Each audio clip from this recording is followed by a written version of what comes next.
Iya. Prof, ini berita baru dari DKI nih, rapat tadi siang, Jenderal PSBB lah. Jenderal Luhut meminta Gubernur Anies untuk mengetatkan kebijakan bekerja di rumah hingga 75%. Jadi pengetatan di DKI diminta Ya. dinaikkan 75%, jam malam diberlakukan sampai jam 19. Ya. Apa yang lu baca, Prof? Sebenarnya iya, jadi gini, waktu Jakarta DKI itu melakukan PSBB yang jilid kedua, sebenarnya gue sempat bantu juga kasih masukan ya. Jadi selama ini kan gue kerja kolaborasi sama Lapor COVID, jadi ini semacam taulakannya organisasi itu ya. Ya. Jadi gue salah satu kolaborator Lapor COVID, jadi kita bantu beberapa pemerintah dalam melakukan pengumpulan data sekaligus melakukan studi sosial berkaitan dengan COVID. Nah, yang kita udah bantu itu Jakarta, DKI, ya, lalu kemudian Jawa Barat, Bogor, kemudian Surabaya. Yang gue ikuti ini yang 3 ini gitu. Dan DKI, gue harus akui, gue respect sama kerjanya Anies. Bukan karena apa-apa ya, gue nggak digaji sama Anies, gue nggak dikasih proyek sama Anies. Bahkan jadi pembicara pun gue nggak pernah dikasih honor gitu loh. Jadi disclaimer ya para pemirsa Mas Topo ya. Soalnya hari Kamis gue kasih talk di acaranya DKI gitu. Ya nanti kalau ada honor dari DKI sumbangin aja ke Total Politik, Prof. Boleh. Kasih nomor rekeningnya aja ya. Lanjut, Prof. Jadi bulan September kemarin, bulan Agustus September, itu kita bikin pemodelan kapasitas rumah sakit di Jakarta, kapan dia kolaps. Dan kemudian dari hasil pemodelan itu kita kasih ke Pemprov DKI, dan kemudian dijadiin masukan. Jadi memang ada beberapa studi kita yang dijadikan basis pengambilan keputusan pemerintah DKI ketika melakukan PSBB tahap 2, melakukan pengetatan dan sebagainya gitu. Dan gue udah berapa kali gitu meeting dengan gubernur DKI, kemudian tim FKM UI dan sebagainya gitu ya, memberi masukan ke Pemprov gitu. Jadi kerjaan DKI itu bisa gue bilang paling bagus lah di antara pemerintah daerah yang gue lihat gitu kerjanya secara langsung gitu. Nah, cuma gue sedikit kecewa sebenarnya ketika PSBB jilid 2 itu dilakukan. Gue udah bilang sama Pemprov DKI, kalau misalnya mau dilakukan pengetatan jangan tanggung-tanggung. Supaya, jadi intinya kan gini, pengetatan itu dilakukan supaya ketika jumlah kasus itu lagi rendah, dia bisa rendah selama mungkin. Dan ketika dia naik, dia turun secepat mungkin gitu. Nah gitu. Nah, ketika melakukan PSBB jilid 2, sayangnya itu pengetatannya itu agak longgar gitu. Agak longgar. Jadi pengetatan itu mestinya sampai 70%. Minimal 70%, bahkan 80%. Mobilitas itu dikurangi. Mobilitas publik dikurangi. Tapi mungkin karena ada negosiasi dan sebagainya, akhirnya pengetatan yang dilakukan itu tanggung. Jadi mall masih bisa buka, kantor masih bisa work from office dan sebagainya gitu. Sehingga ketika PSBB jilid 2 itu selesai, ya, walaupun jumlah kasusnya turun, tapi kurang rendah gitu loh. Masih kurang rendah, sehingga ketika dia dibuka cepat naiknya gitu. Nah, jadi situasi sebenarnya situasi Jakarta itu sangat kritis banget loh. Nah, ini kebijakan. Jadi gua nggak heran kalau misalnya Luhut minta lockdown lagi. Enggak, pertanyaan gue nggak tahu, Dit. Pertanyaannya Opung kenapa minta begitu? Berarti emang spike lagi nih DKI sekarang. Iya. Ini spike-nya bukan di Jakarta loh, seluruh Indonesia. Dan yang sebenarnya ada satu daerah yang lebih parah, Jawa Tengah. Jawa Tengah. Tapi memang di Jakarta itu rumah sakit udah nolak pasien. Berarti udah nggak ada. ICU udah penuh, ya kan? Ventilator udah habis. Berarti nggak ada urusan sama winteran sekarang ini, nggak ada urusan ya. Mana, iya kan? Akhir tahun aja udah naik dia. Iya, jadi kalau misalnya di Amerika itu kasus naik selama musim winter, Ya kan kalau di Indonesia kasus naik selama musim keblinger gitu. Iya. Ini nggak ada urusan sama season berarti kan? Iya. Nah, Ya iya, karena ini kan tergantung apa namanya fenomena sosial kan sebenarnya ini kan. Mana jadinya? Iya kan. Satu virus itu menular karena difasilitasi oleh interaksi sosial kan. Kalau interaksi sosialnya tidak dibatasi, selama itu virus ini akan menular kemana-mana gitu. Oke. Cuma mungkin kalau musim dingin tubuh lebih apa namanya lebih lemah, makanya lebih gampang. Gitu. Musim dingin sama musim tanggal tua, Prof, kayak zaman sekarang kan. Iya. Tubuh imunitas agak rendah.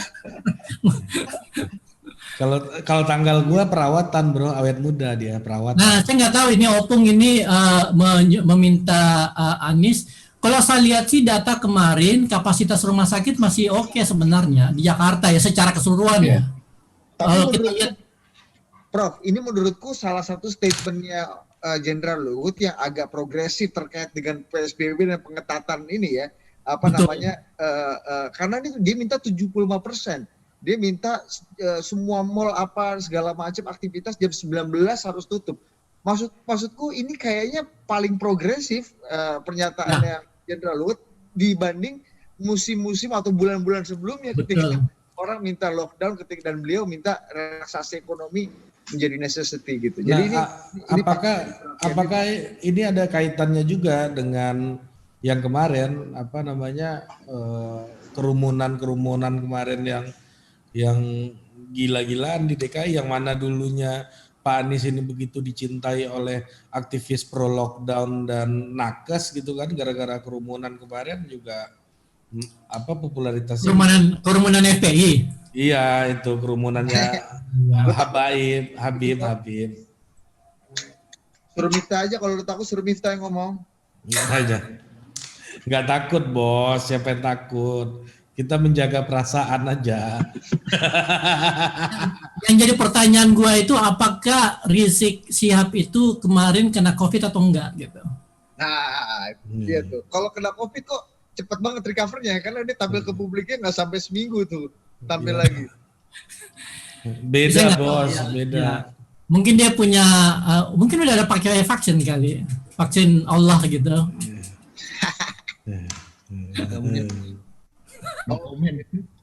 Mif, gimana Mif? Amerika gimana Mif? Ya kalau di Amerika ya itu bos sekarang bos. Mas gua ya kembali lockdown. Sekolah per masuk winter, ini pengalaman gua aja ya.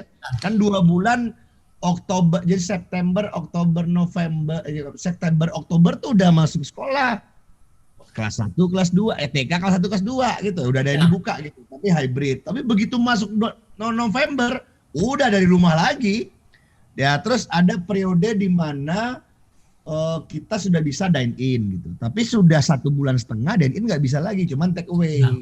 Artinya, cuman yang gua mau katakan, ya adaptasinya sudah terjadi gitu loh bro. Nah gua nggak tahu di Jakarta itu adaptasinya terjadinya seperti apa. Misalnya dulu kan awal-awal cuma hanya 2 tempat labnya, sekarang lab sudah di mana-mana. Yang kedua juga sudah mulai itu orang mengerti kalau dia kena, dia OTG, dia di rumah aja 2 minggu tes lagi. Atau udah mulai ada yang dibuka hotel-hotel yang kerjasama untuk karantina mandiri kalau dia itu medium dan light gitu. Artinya yang ke rumah sakit yang severe ke atas saja gitu, yang udah parah dan sangat sangat akut. Nah, yang awal-awal kan kita enggak bos, lu medium light severe lu ke rumah sakit, itu kan kolab rumah sakitnya. Nah, sekarang kesadaran itu ada gua ya, di terdekat gua aja bro. Lebih 10 orang ada kali yang meninggal 2 Pak. Yang di satu network ya, one step network ya. Tapi 8 ini misalnya, dari 10, 8 ini ya akhirnya tuh maybe setengahnya itu nggak ke rumah sakit, di rumah aja gitu. Dan ternyata memang benar magic number-nya 2 minggu Pak. 2 minggu magic number-nya. Jadi gua memang akhirnya di guanya secara pribadi gua nanya, lu gimana? Gua tanya tuh suhu, enggak bang, nggak ada panas-panas tapi gua positif nih. Udah aman. Penciuman gimana? Penciuman juga nih. Karena gua udah punya pengalaman di lingkungan gua yang banyak, benar. Penciuman itu juga 4 hari katanya. Begitu penciumannya hilang, gimana udah bisa lagi. Nah, tapi memang ada yang cepat, nah cepat baru dia ke rumah sakit. Kira-kira begitu deh. Nah, itu kan daya adaptasi gitu loh. Dan Nah ini situasinya kan dulu nggak ada kayak gitu di DKI-nya gitu loh. Ya. Ini ada pertanyaan, Prof, wacana sertifikat vaksin sebagai syarat memakai transportasi atau fasilitas umum sama Pak Erick Thohir dengan sistem satu data terpusat itu benar bakal dilakukan nggak ya? Pernah dengar nggak wacana itu? Ya, saya belum pernah dengar, tapi itu memang udah pernah dilakukan umat manusia. Awal abad 20 itu ya zaman bukan awal abad 20 ya. Jadi zamannya Spanish flu itu juga orang pakai itu. Pakai paspor vaksin. Paspor kekebalan gitu ya kan. Walaupun sebenarnya waktu itu juga tidak ada vaksinnya ya ketika Spanish flu itu terjadi gitu. Dia hilang karena sudah begitu banyak orang yang kena gitu. Tapi sebelumnya memang udah pernah dilakukan. Jadi ada beberapa jenis epidemi flu itu yang disebut flu hari ini kan, yang disebut demam hari ini kan. Beda ya. Beda. Setahu saya ya hilang aja. H1N1 kalau nggak salah ya, masuk kategori H1N1 ya. Yang kalau nggak salah katanya sih salah satu teori bilang asal muasalnya itu dari babi di Amerika. Itu kan asalnya Arkansas kan? Arkansas atau Kansas ya? Ya, yang kemudian Arkansas ya? Iya. Tapi kembali ke tadi sertifikat vaksin itu ya itu pasti akan terjadi, tidak bisa dihindari. Kalau pakai cara pandang Hortradeo keluar lagi nih sertifikat palsu. Pasar gelap sertifikat. Tapi entah kenapa kalau lu udah pernah di pembuat kebijakan logika lu udah lu bikin aja, lu mau palsuin aja karena agak beda game gitu loh. Ya, gue sempat mikirin kemarin soal sertifikat vaksinasi itu. Jadi itu bisa dilakukan dan tidak perlu pakai pakai kartu kemudian tanda tangan sama camat, kemudian kepala desa dan sebagainya, tapi harus pakai digital lalu kemudian ada foto di mana kita divaksin gitu oleh itu. Jadi otentik bahwa kita benar-benar melakukan vaksinasi. Nanti kalau nggak digital ada lagi pengadaan paspor itu. Tapi gue masuk akal sih. Tapi yang gue bayangkan kan, gue nggak tahu nih, gue agak-agak halu nih. Gara-gara nonton film itu, Contagion itu kan di situ memang ada kan, dia dikasih gelang kan. Ya. Jadi untuk keluar atau tidak. Tapi yang gue bayangkan, enggak lah. Artinya berarti kan sampai itu kan akan dipakai untuk orang bisa bebas keluar rumah, dia bisa jualan, bisa apa. Cuman kan menurut gue, ya itu gue pikir nggak kayak gitu. Akhirnya intinya sampai dia belum berakhir semua wajib masker aja lah. Even lu masih udah disuntik atau belum kan. Gue pikir nggak relevan itu paspor vaksinnya. Tapi gini Pak Mansap, gue bilang, gue ada satu dugaan sosiologis. Begitu ini udah mulai dilakukan, ya kan, kedisiplinan menggunakan masker itu akan drop. Nah itu problem kan. Karena ada istilahnya immunity bias. Jadi bias kekebalan, merasa kebal. Gue udah disuntik, masa gue masih harus pakai masker? Bener. Ya kan? Sama kayak Riza Malarang yang dia bilang ketika dia di bypass, kok masih ngerokok lagi? Loh, buat apa saya mahal-mahal bypass kalau nggak bisa ngerokok ya kan? Ya, betul. Sama seperti itu gitu. Jadi ngapain gue disuntik kalau ternyata gue masih harus pakai masker? Nah begitu orang-orang yang disuntik ini sudah lepas masker, orang yang belum disuntik itu akan melihat dia aja nggak pakai masker, ngapain gue juga pakai masker? Akhirnya kan problem baru lagi, dia bilang, gue disuntik kok, gue bisa dong makan di dalam restoran. Cuman kan akhirnya di situ gamenya. Betul. Tapi gue bilang apa gunanya gue disuntik kalau gue nggak bisa makan dalam restoran kan kira-kira begitu kan. Cuman kan ya, untuk membuktikan ini masih pandemi ya lu masih harus pakai masker. Iya. Tapi sebenarnya kalau kita lihat di Jakarta ya, klaster paling besar itu ada dua, klaster kantor sama klaster keluarga.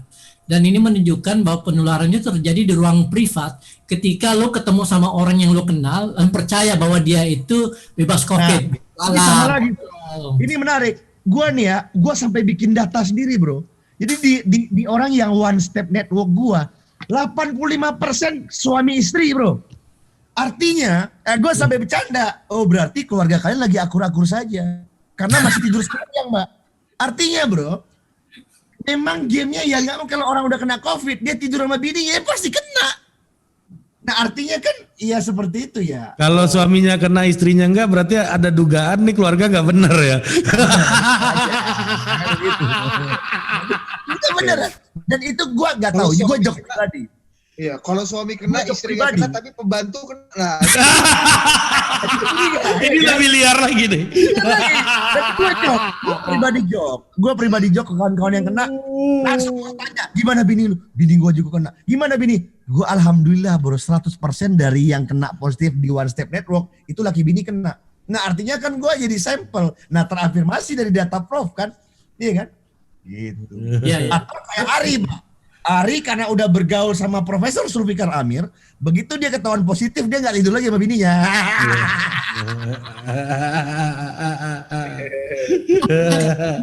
Kasus-kasus ironis di mana orang-orang, ada beberapa penderita COVID itu yang sebenarnya sejak awal itu udah disiplin, tidak pernah keluar rumah, kalau keluar pakai masker dan sebagainya, tapi kemudian kena sama anak atau keluarga dekat gitu. Yang datang tiba-tiba kemudian karena merasa keluarga dekat, ngobrol, buka masker, kena, meninggal. Itu kasihan banget tuh, banyak tuh kasus-kasus kayak begitu tuh. Ya padahal dia udah disiplin, udah bela-belain tetap di rumah berbulan-bulan, nggak ketemu orang, tiba-tiba datang ponakan bawain rendang gitu, makan sama-sama, kena. Dilematis sih dia. Di satu sisi misalnya berhubungan badan suami istri meningkatkan imunitas. Tapi problemnya begitu dia berhubungan badan, suaminya membawa COVID, kena juga, nggak imun juga. Bro, jadi kan susah, Pak. Susah, Itu Pak. namanya the paradox of COVID-19, Paman. muncul di platform website kesehatan menyarankan berhubungan suami istri pakai masker. Tapi kalau pakai masker kan gimana pembukaannya? Itu lu baca website apa itu? Jurnal ini Pak, jurnal Pak. hubungan pakai masker aman, tapi begitu mandi bilas sama-sama kan. Ini untung udah late night show, jadi udah aman kita ngomong-ngomong begini. Benar. Bro, yang gue mau tanya, Pakai gimana? APD, ada yang bilang pakai APD aja. Gila lo. Prof, yang gue mau tanya, gimana penanganan COVID termasuk diskursus mengenai vaksinasi ini di negara dunia ketiga atau negara-negara middle income? Gue nggak terlalu mengikuti ya lower middle income itu, tetapi ada dua fenomena menarik sebenarnya. Kalau misalnya lihat dari aspek vaksinasi, mereka bakal ngantri lama banget, mungkin sampai 2023 baru dapat vaksin, karena vaksin supply global itu sudah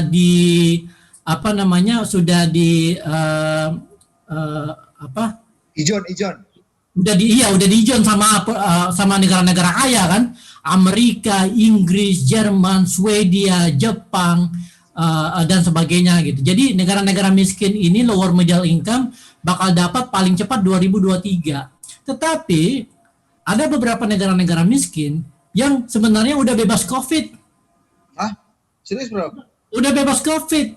Meskipun awalnya ada COVID. Ada COVID, tapi kemudian mereka disiplin. Kan sebenarnya Singapura misalnya ya, Singapura itu nggak butuh vaksin. Jumlah kasus sudah 0 tiap hari. Ini kan penanganan pandemi itu kan bisa dilihat dari dua aspek, dua strategi ya.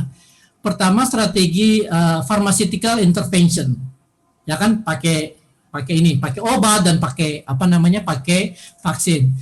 Satunya lagi itu strategi intervensi sosial. Jadi ini bibisap ini. Jadi interaksi sosial yang dibatasi sehingga virus itu tidak bisa menular. ke orang lain karena interaksi dibatasi.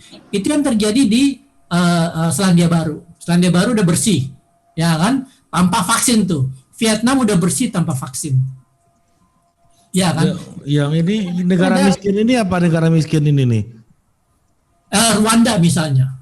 Rwanda udah bebas juga. Udah bebas. Ada negara-negara kecil di Afrika yang sebenarnya udah berhasil karena mereka punya pengalaman sama epidemik mereka gitu, penyakit-penyakit itu kan.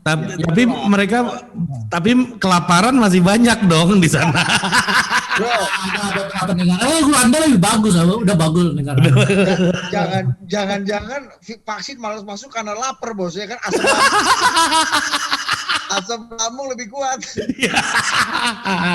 Konon katanya asam lambung bisa melelehkan besi loh, bro. Ini jok-jok rasis nih semua nih. Tapi kita membayangkan Rwanda tuh pada zamannya mau butuh Seko dan kawan-kawan. Rwanda itu salah satu apa namanya negara Afrika dengan tingkat pertumbuhan yang paling tinggi loh. Ya. Jadi kenapa? Karena mereka berhasil melakukan rekonsiliasi dan apa namanya budaya demokrasi itu tumbuh dengan kuat. Jadi Hutu Tutsi berantem udah tinggal cerita lah ya. Hutu Tutsi, benar. Jadi Hutu Tutsi itu mungkin mereka sudah tidak pakai lagi apa namanya kategori itu gitu. Pak, kita ini memang udah nggak boleh lagi berantem ini. Kalau mau maju masuk, Pak. Iya. Ya. Kalau di Rwanda lu berantem dikasih gorila sama pemerintahnya. Bos, Indomie sponsor Total Politik. Mantap. Bos, ini bisa berantem, bos, kalau bansos dari itu yang Kemensos nih ada satu dapat mie sedap apa ini. Beda merek ya. Iya, bisa ribut itu. Saya mau Indomie. Kalau gua aliran gua dari awal konsisten transfer, bro. Dari awal gua aliran konsisten cash transfer, bro. Iya. Bahkan ada yang prefer sama-sama dapat Indomie. Kita maunya kari ayam bukan soto mie. Wah, itu ribut lagi tuh kan. Iya. Gila. Lu memang orang ya. Gua kari ayam, bro. Gua kari ayam nih, bro. Yoi. Gua pengen sapa dulu nih, ada kawan kita nih, Mif Taufik, Mif, anak CNN. Katanya seru juga, kangen juga sama Miftah katanya. Halo. Iya, biasanya ini topik yang suka ngasih gua honor. Dulu ya. Hah? Gua ambil minum dulu bentar. Oke, bro. Gua udah ngambil mie, Prof. Gua kedinginan. Jangan di close. Aduh, di close lagi. Hilang nih gambarnya. Langsung kacau gambarnya kalau di close. sorry. Gue baru lupa lagi gue kasih tahu. Nah, gitu ya. Jadi memang ini soal Live-nya rusak, bro. Live-nya. Ini lagi dibenerin sama Fajar. Jadi ternyata vaksin ini bukan selesai ya urusan kita ini sama COVID-19 nih ya. Anjay. Enggak, dan gini, Mif, lu juga nggak bisa menafikan, Mif. Orang-orang yang punya uang, punya kuasa pasti pengen dapat prioritas. Iya, agak susah. Jadi itulah yang kemudian ada pasar gelap, itulah kemudian ada korupsi, itulah kemudian ada wisata vaksin di Singapura. Gue setuju, tapi gini kan dua aliran. Mas gue gini, Dit. Pada akhirnya ini agak cerita pengalaman, Dit. Walaupun sebentar gue jadi policy makers. Tapi gini, Dit. Yang kita alami nih, kita berdebat. Karena ini aliran-aliran. Sebenarnya policy maker itu di dalamnya mengalami perdebatan ini. Cuman kan dia udah putusin. Begitu dia putusin ya orang urus. Dia udah ambil gitu. Tinggal apa yang mau diambil. Kalau gua nih condong, memang gua lebih condong ke Zulfikar Amir daripada Hotradero. Karena tadi hitungannya 60T itu masih sanggup kita. 60T ya masih sanggup. Iya. Tapi kalau ini nih 200T, 300T, 400, 500T agak pusing. Makanya yang kaya masih bayar. Bro, makanya problem gue yakin ini bukan anggaran. Ini masalah priority kecepatan aja. Lu mau ikut haji yang ditentukan pemerintah atau lu bayar travel 300 juta ikut ONH plus. Itu aja. Tapi masalahnya sama lagi. Even dia Hotradero atau even itu pendekatannya Zulfikar Amir. Masalahnya barang ini nggak kita bikin sendiri, bro. Lain kalau barang ini kita bikin sendiri. Contohnya, itu paling sederhana tadi udah bener itu. Gua menyontohkan tuh pemilu, Pak. Kita bisa mengorganisir 100 juta, Pak, orang nyolok, Pak. Itu waktunya berapa menit? Tapi problemnya kertas suara, mesin cetak, tinta, gambar segala udah bisa di dalam negeri. Bahkan kalau nggak gua lupa itu yang tinta-tinta itu masih ada dari India, Pak. Nah, maksud gua berarti kan kita belum bisa mengadakan sendiri. Jadi kita nggak yakin gitu sama jumlah vaksin yang kita punya, itu problemnya menurut gua. Jadi kalau kita bisa punya nih 400 juta botol udah ada, mau Hotradero Way, mau Sulfikal Amil Way, itu tinggal pilihan kebijakan gitu loh, Bu. Kalau udah pilihan kebijakan, lu betul aja.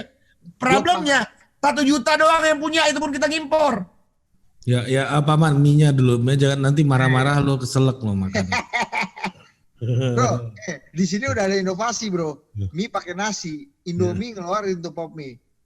Oh ya? Woi, paten buat orang-orang katrok kayak lo yang karbo lawan karbo. Bukan soalnya apa-apa. Gua aja sebentar lagi kalau mie-nya udah habis, kuahnya ada, gua ambil nasi, Bos. Oh, menarik itu, belum sampai sih. Ya, lu Indomie Turki gimana? Gua pernah tahun-tahun kemarin gue sering ke Tokyo kan buat riset tentang nuklir kan. Nah, gue pernah satu saat berjalan di daerah Ginza di Tokyo. Lalu kemudian gue lihat satu warung sushi. Ya kan, gue lihat terus kemudian gue cek di Google. Wah, reviewnya keren banget nih. 4,7. Ya kan? Udah gue masuk ke dalam dan memang tempatnya itu mewah, bukan mewah ya, apa namanya, eksklusif gitu. Biasalah sushi yang tanpa menu itu kan, yang disajikan sesuai dengan menu yang sudah ada kan. Gue makan, wah enak banget. Ada 9 biji gitu sushi, lalu kemudian dibarengin sama sake, wah mantap lah. Gua itu habis sekitar kalau misalnya di dalam rupiah itu 1,4 juta sendiri. Oh, edan. Tapi bukan duit gua sebenarnya gua apa namanya, duit riset lah ya. Jadi gua dapat subsidi. Asia Foundation, bro. Ada Jaika, Bos. Jika namanya sekarang. Gue makan 1,4 juta dalam waktu 40 menit gitu gue habisin. Nah ya udah, tapi gue puas banget. Begitu sampai di hotel, gue bikin Indomie.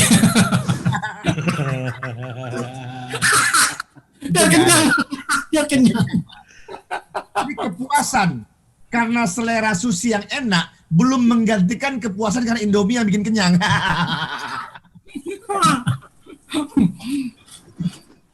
Ya tetap aja Indomie ya, yang jagoannya ya. Tetap aja Indomie udah. Tetap aja iya. Jadi itu menu gua tiap malam tuh waktu dulu ngerjain apa namanya disertasi. Apalagi kalau winter kayak gitu kan. Waduh, enak banget tuh. Kan gua bilang nothing new under blue sky. Prof udah menjalani, gua mengikuti aja nih, Prof. 5 tahun tuh gua begitu tuh. Tapi aman-aman aja kan 5 tahun kayak gitu ya. Aman-aman aja. Ya. Yang penting kan apa namanya diimbangi sama workout, ya kan, nge-wine gitu. Jangan salah, Bos. Di meja gua aja 2 vitamin, bro. Ini nggak pernah dalam hidup gua minum vitamin beneran. Gua aja jadi minum vitamin sekarang, gila, bro. Aduh. Jadi gimana Paman? Ada enak Indominya? Indomie Turki enggak. Ya ini mendekati lah. Dan mungkin beda ya. Gua kan 1 dekade setelah Prof merantau ke Amerika. Mungkin Prof tuh masih Indomie titipan-titipan ya, orang bawa dari Indonesia. Enggak lah, beli di Indomie udah ada, Prof. udah lama, sejak tahun 90-an itu udah ada ya, Indomie di Amerika. Indominya Indomie Afrika atau Indomie dari yang Turki? Indonesia. Indomie Indonesia. Oh, Indomie. Gua ini Indomie Turki. Lebih dekat kali ya? Bisa jadi, tapi ya memang suplainya dari berbagai sumber lah ya. Tapi lo biasanya ya Indomie yang dari Indonesia. Gitu. Nih ada yang nanya nih, kata-kata untuk ILC bubar malam ini nih gimana menurut Pak Mansab dan Prof Zulfikar nih di luar konteks? Iya, saya bubar. Rehat dulu sejenak. Gua mohon maaf, gua tadi benar-benar gua kan baru bangun langsung live. Tiba-tiba Budi bilang, ini sama kayak sebelumnya. Ambil curi-curi lihat WA sama medsos, gue lihat pamit beneran untuk waktu yang panjang. dan beberapa teman TV One juga. Nah, gua mesti cari informasi dulu nih apa yang terjadi di belakang. Ini udah kayak ini ya, apa namanya, YouTuber yang pamit gitu dari YouTube. Karena kan begini, sosok Pak Karni itu kan orang yang nggak bisa digas sebenarnya, Pak. Dia mana bisa digas. Cuman kan apa yang membuat dia, apa misalnya, apakah ada situasi yang membuat dia malas ribut, atau misalnya kena blackmail, kan kita nggak tahu juga. Atau misalnya yang di blackmailnya di grupnya, kan kita nggak tahu juga. Atau memang capek aja, Capek udah. aja. Iya. Menurut gue sih memang capek aja sih sebenarnya. Iya, kalau capek aja kan, nah itu kan lain, Pak. Kalau capek aja tuh ya beda, capek. Bos, umur sebeliau berdiri 5 jam kan capek, Pak. 4 jam berdiri, Pak. Kita aja rematik langsung tuh kita nih. Cuma di tengah situasi kayak sekarang ya jadi banyak penjelasan. Tapi ya kita berpegang pada Datuk aja. Dia bilang ini kan, tidak semua yang saya tahu saya ceritakan. Lama-lama terpengaruh juga kita.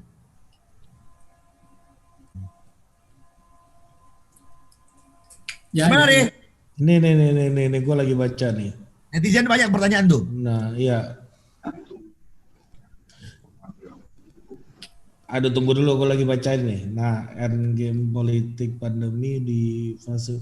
Nah, kira-kira politik pandemi ini akan berakhir kayak gimana nih, Prof? Ini pertanyaan dari Taufikur Rahman Nasir ya. Ini menarik Ya. pertanyaan.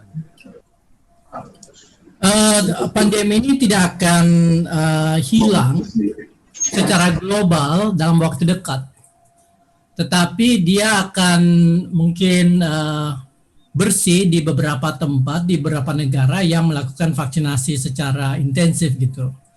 Nah, jadi ini tergantung kekuatan finansial sih sebenarnya, iya kan? Jadi yang jelas kalau kita lihat sekarang supply vaksin di dunia itu yang didominasi oleh negara-negara maju, mereka akan bersih duluan. Pandemi akan beres duluan di negara-negara seperti Inggris, Amerika, Jepang, Jerman, ya kan, Eropa lah. Betul, baru kemudian negara-negara yang lain yang ikut. Nah, India, Indonesia itu mungkin kelas kedua nanti. Gitu. Jadi 2022 lah mungkin kita akan masih mengalami pandemi gitu. Berarti sampai 2021 kita masih kelas-kelas online aja deh ya? Masih lah, kecuali kalau mau nekat melakukan penyebaran virus massal gitu.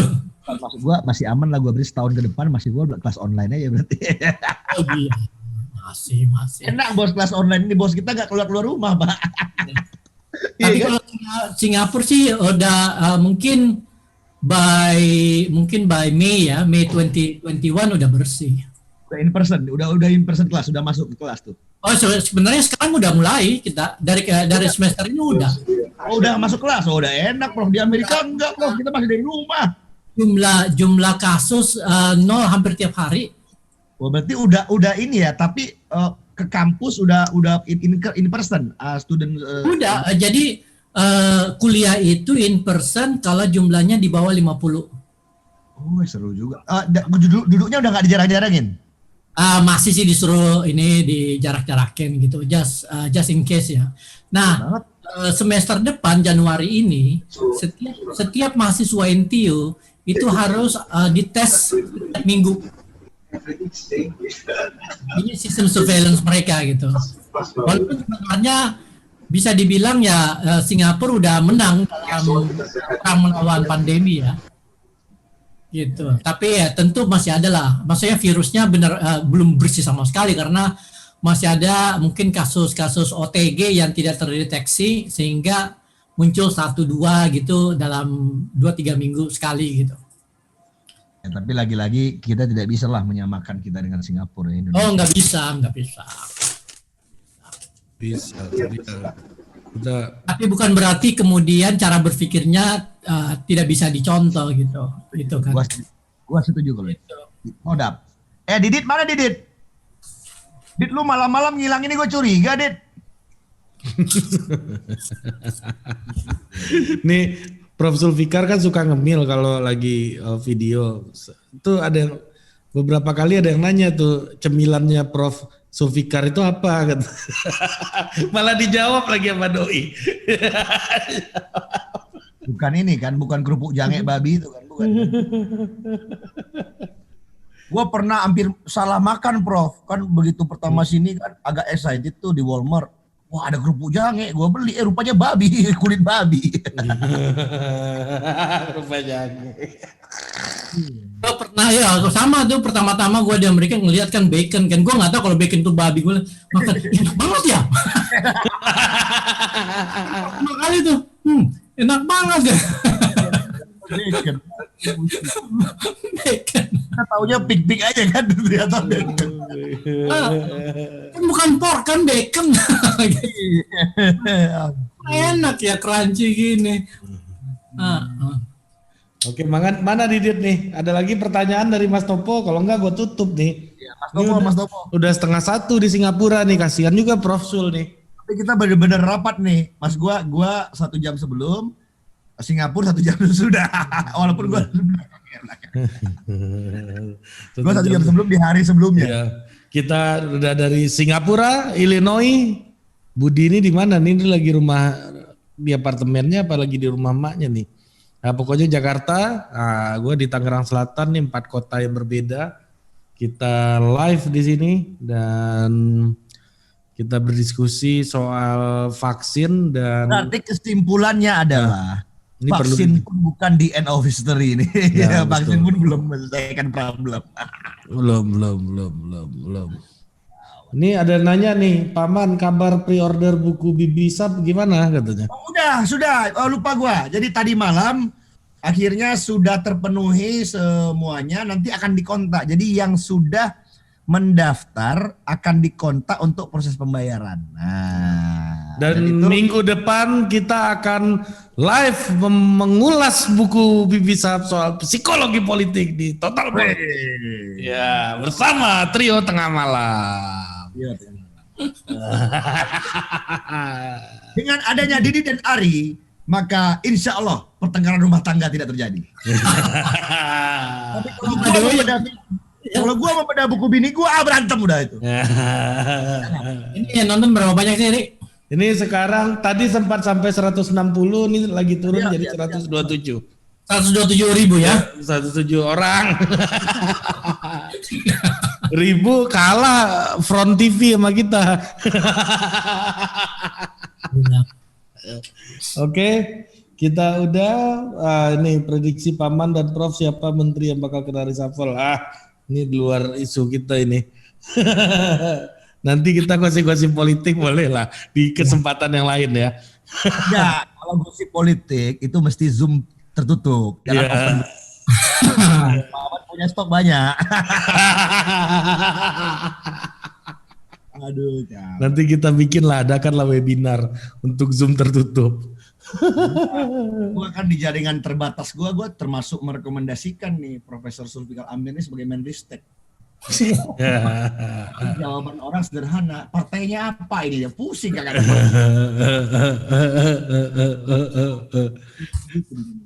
Beliau kalau gue jadi kepala ini aja bos, bencana SAR BNPB gitu.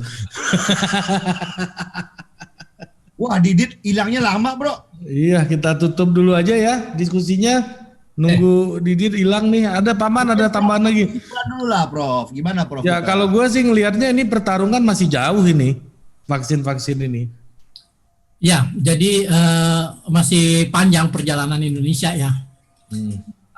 Dan ini belum kita masukkan banyak faktor gitu, faktor distribusi, faktor logistik dan sebagainya. Tapi sebenarnya bisa dilakukan. Yang jadi pertanyaan itu apakah pemerintah mau melakukan ini dengan serius gitu. Nah, soal biaya tadi sebenarnya ya itu tergantung logika pemerintah aja mau memprioritaskan apa gitu. Salah satu alasan mereka bilang vaksin mandiri ini harus dilakukan karena APBN pemerintah sudah terbebani. Tapi kalau kita lihat APBN 2021 itu ada 400 triliun dialokasikan untuk membangun infrastruktur. Nah, sekarang gimana membangun infrastruktur dan siapa yang mau pakai kalau orangnya pada sakit gitu. ya kan? Ya, Jadi orang logika sakit, pemerintah ini sebenarnya eh, sering twisted gitu ya, eh, eh, dalam melihat permasalahan pandemi. Jadi mereka bilang bahwa kesehatan itu penting, tapi kemudian ekonomi juga dipentingkan gitu. Nah, ketika kita berhadapan dengan keputusan untuk membiayai vaksinasi, kemudian itu dikalahkan oleh kepentingan untuk sektor-sektor yang lain yang belum tentu menyelesaikan pandemi ini secara efektif. Jadi vaksinasi itu ditaruh ke nomor sekian gitu, padahal ini yang paling pokok. Makanya gue bilang tadi anti klimaks. Kenapa? Karena ketika beberapa bulan terakhir pemerintah itu bernarasi bahwa vaksin adalah solusi paling pamungkas dan sebagainya, bla bla bla. Begitu ini datang, kita disuruh bayar gitu. Gue sih pribadi nggak masalah disuruh bayar kan. Gue juga nggak akan dapat juga kalau misalnya di Indonesia kan paling. Vaksin di Singapura, bro. Makanya enggak, ya kalau misalnya gue kelas menengah di Jakarta gitu. Tapi masalahnya kan bukan itu, kita harus melihatnya secara kolektif kan. Artinya ini masalah yang sebenarnya harus ditaruh paling atas di mana yang lain itu mendukung gitu. Ya kan kemampuan sumber daya birokrasi, kemampuan finansial, kemudian dukungan militer dan sebagainya mestinya mengarah ke sana semua gitu. Kira-kira jangan dijadikan sebagai agenda marginal. Ya, gue pernah diajari oleh salah seorang mentor gue dalam melihat problem itu. Dia ngajarin gue tuh klasik banget rumusnya itu. Rumus ini nama diagramnya Stephen Covey itu. Sumbu X against sumbu Y itu important. Berarti kan vaksin itu harusnya urgen dan important. Betul. Dia bilang gua gini, bahwa dalam hidup lo akan selalu bertemu ini, baik dalam pribadi, masyarakat, dan apa. Jadi kalau urgen and important berarti kerjakan sekarang, jangan ditunda. Exactly. Tapi kalau ada yang urgen tapi nggak important, berarti kalau dia urgen nggak important, berarti itu kan bisa lu rescheduling. Tapi kalau dia tidak important, misalnya tidak urgen, tidak important, ya lu batalkan. Atau yang sebaliknya lagi, tidak important, tidak urgen, itu lu bisa delegasikan ke orang lain. Nah maksud gua, berarti kan dalam hal melihat vaksin harusnya ini sudah dianggap urgen dan important. Berarti do it immediately, nggak bisa ditunda. Betul. Iya. Dan selama kalau misalnya vaksinasi ini itu gagal dalam arti target herd immunity itu tidak tercapai dalam waktu tertentu, pandemi di Indonesia akan terjebak dalam pandemi dalam waktu lama, dan ini ada dampaknya sama ekonomi. Dalam 3-4 tahun ke depan, ya kan, kalau misalnya pandemi tidak selesai, Indonesia bisa turun kelas dari upper middle income menjadi lower middle income. Dan kemudian pandemi ini menjadi warisannya Jokowi tahun 2024 ke presiden selanjutnya. Gitu. Kalau oposisi diuntungkan dong. Nah, ini menarik masalah game politik nih, Mifi. Kita bahas di Paman Sab berikutnya. Mif, ada pertanyaan buat lo nih, Mif. Apa tuh? Dari si Taufik nih, dari Darmasraya. Woi, teman kita, Taufik. Kenapa dia di Darmasraya? Dia orang Darmasraya, bro. Enggak, gue pikir lagi di Darmasraya, enggak. Enggak. Dia softwarenya Darmasraya. Bos kita di CNN. Oke, izin tanya buat pakar gosip politik Pak Mansap dan Om Ari ya. Om Ari juga tanya nih. Izin seret diskusinya ke gosip politik. Waktu awal pandemi kan drama politik DKI dan pusat seru banget tuh. Nah, endgame politik pandemi di fase vaksin ini gimana ya kira-kira ke depan? Salam. Wah, pertanyaan topik ini memang berat-berat ya. Ri, lu yang tahu gosip Jakarta, kan lu banyak teman di DPRD DKI. Gimana tuh gosipnya? Iya, nggak ada. Ya gitulah, semuanya tidak berdaya gue lihat. Paling nggak ngakunya nggak ngerti apa-apa gitu. Kalau ngerti sekarang ini beresiko, bos. Kalau ya itulah maksud gue, ujungnya kan ya gue juga baru dengar dari Prof. Zulfikar tadi, ternyata ada vaksin ini memang belum mengakhiri, artinya juga perdebatannya juga makin konfliknya, ketegangannya juga makin panjang kan. Kita nggak tahu nih daerah-daerah nanti kayak gimana nih kan masalah vaksin ini kan. Iya. Kalau gua gini ya, kalau izin nggak apa-apa deh. Boleh Prof jawab, Prof ini agak melenceng dari vaksin, Prof. Gosip, Prof. Santai aja nanti. Gua bantu jawab ya, Pik. Oh, Bro. Relasi Mas Anies sama Pak Presiden ini unik menurut gua. Dan gua yakin ini penjelasan gua bener nih. Dua orang ini mengenal pribadi, Bro. Ya. Ini kayak gua sama si Ari ini, gua sama si Budi sama Profesor Fikar. Tapi tiba-tiba karena politik, gua ini dibentengin, Pak. Gua nggak pegang HP lagi gitu ya. Kayak Pak Presiden tuh nggak pegang HP lagi nih, ya kan? HP yang megang ajudan, Pak, ya kan? Ajudan ganti berganti. Setiap ajudan kadang-kadang terpengaruh lagi latar belakangnya. Nanti ada lagi misalnya protokol-protokol. Sama juga kalau Mas Anies sih masih megang HP. Cuman kadang-kadang jangankan kita, Panji aja di WA lama balas, ya kan? Karena gue tahu juga namanya gubernur itu waktunya akan sibuk, Pak. Sehingga terjadi komunikasi yang kacau antara presiden dengan gubernur. Yang tadinya mengenal pribadi bisa nanya gitu, Mas gimana Mas? Lama-lama definisi Pak Presiden terhadap Pak Anies adalah sesuai dengan definisi pembisiknya. Demikian juga di sekitar Mas Anies. Karena Mas Anies jarang komunikasi sama presiden. Nah, sekitar ini Pak, udah ngebayangin Mas Anies mau jadi presiden. Di sekitar presiden, wah Mas Anies ini memang nggak bisa kerja ini. Ini begini begitu. Narasi yang dibangun begitu Pak. Nah, kebetulan gua agak bergaul nih sama orang-orang di sekitarnya. Jadi gue pikir, gue Di sekitar dua-duanya maksudnya. Dua-duanya Pak. Jadi di sekitar Mas Anies menganggap presiden ini menzalimin DKI, menganggap dia musuh gala-gala. Boleh-boleh. Di sekitar Mas Anies narasinya, Mas Anies nggak bisa, di sekitar presiden nggak suka, Mas Anies nggak bisa kerja. Padahal menurut gua dua orang ini saling kenal, Bos. Jadi kalau mereka tidak lagi berpolitik, dia kawan lagi, Pak. Jadi menurut gua itu aja. Jadi karena ini ada Pilpres 2024, Mas Anies dianggap bakal maju. Kemudian presiden juga pengen punya ada penggantinya yang dia restui, terjadi kompetisi. Jadi sebenarnya kekacauannya itu aja. Jadi kalau dan orang-orang ini kan orang baru semua, Pak. Kita hitung aja nih di ring di sekitar Presiden Jokowi misalnya, mana orang yang baru dikenal, mana orang yang udah kenal kayak zaman Mas Anies. Sama juga di sekitar Mas Anies, Mas. Banyak orang-orang baru juga yang sure, wah Mas Anies jadi presiden 2024. Jadi kalau ada orang-orang baru ini, pikirannya udah lain, Pak. Nah, ini mungkin kalau membantu menjelaskan pergosipan ya.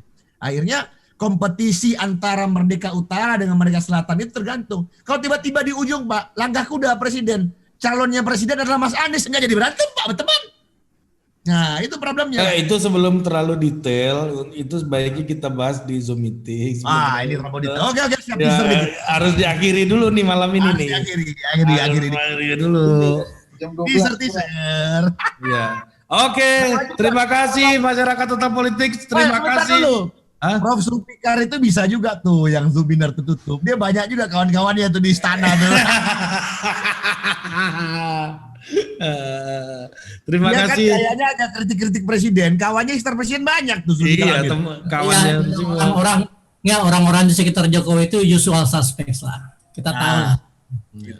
Belum lagi yang sama-sama New Yorker gitu kan. Setiap tweet gue tuh ada yang baca di sana.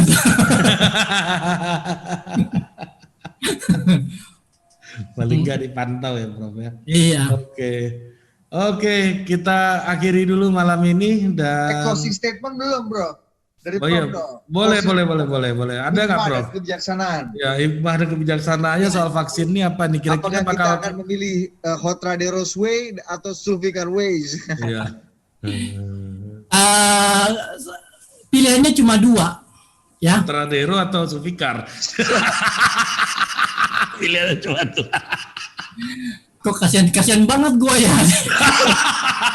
Hanya sama Poltak ya. Padahal kawan. Itu teman lama udah zaman kapan gitu. Jadi kita kenal baik lah. Anyway, pilihannya cuma dua, ya kan?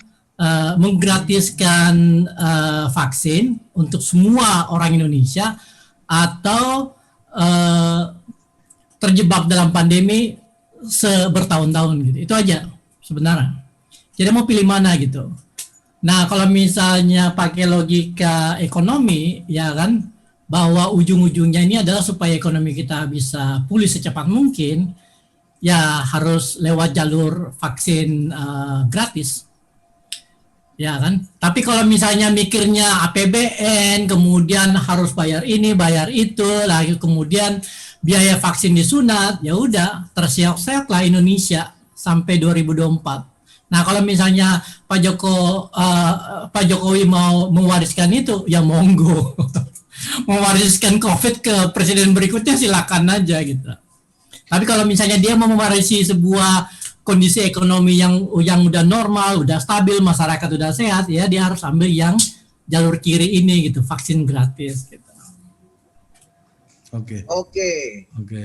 Gua punya hikmah juga akhirnya. Pak Mansab ya, Pak Mansab boleh lah. Boleh lah, boleh. Ya. Iya, kalau gua lain, Pak. Beliau kan Lu, ahli. lu boleh ngomong tapi asal jangan lebih bagus dari Prof. Sulfikar dan jangan lebih ramah dari satu. Enggak, itu lain. Kalau beliau kan di bidangnya, gua udah melenceng dari bidang. Gua udah melenceng, tapi ada kaitannya sama vaksin. Jadi gua ingat nasihat itu, bro.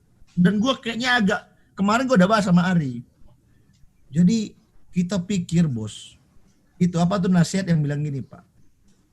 Kita kalau ngebahas tadi, kita kayaknya mau merubah dunia, mau merubah Indonesia, Pak. Jadi akhirnya pusing juga, Pak, mau di mana mau dirubah. Setelah kita lihat-lihat, ya mendingan kita merubah keadaan yang ada pada diri kita aja. Jadi kita selamatkan anak istri dulu aja, Pak. Jadi tetap cuci tangan, menjaga jarak dan pakai masker. Karena masih belum jelas ini vaksin, Pak. Dan ingat tadi tuh tesisnya Budi Adiputro tuh. Jangan sampai lu kena, bini lu enggak tapi malah pembantu yang kena. Untungnya gue di sini nggak ada pembantu, Pak. Iya. Betul. Gila. Oke, gimana Pak Didit, kita tutup? Kita tutup saja hari. Mainkan tutup tirainya Fajar. Fajar tutup tirainya.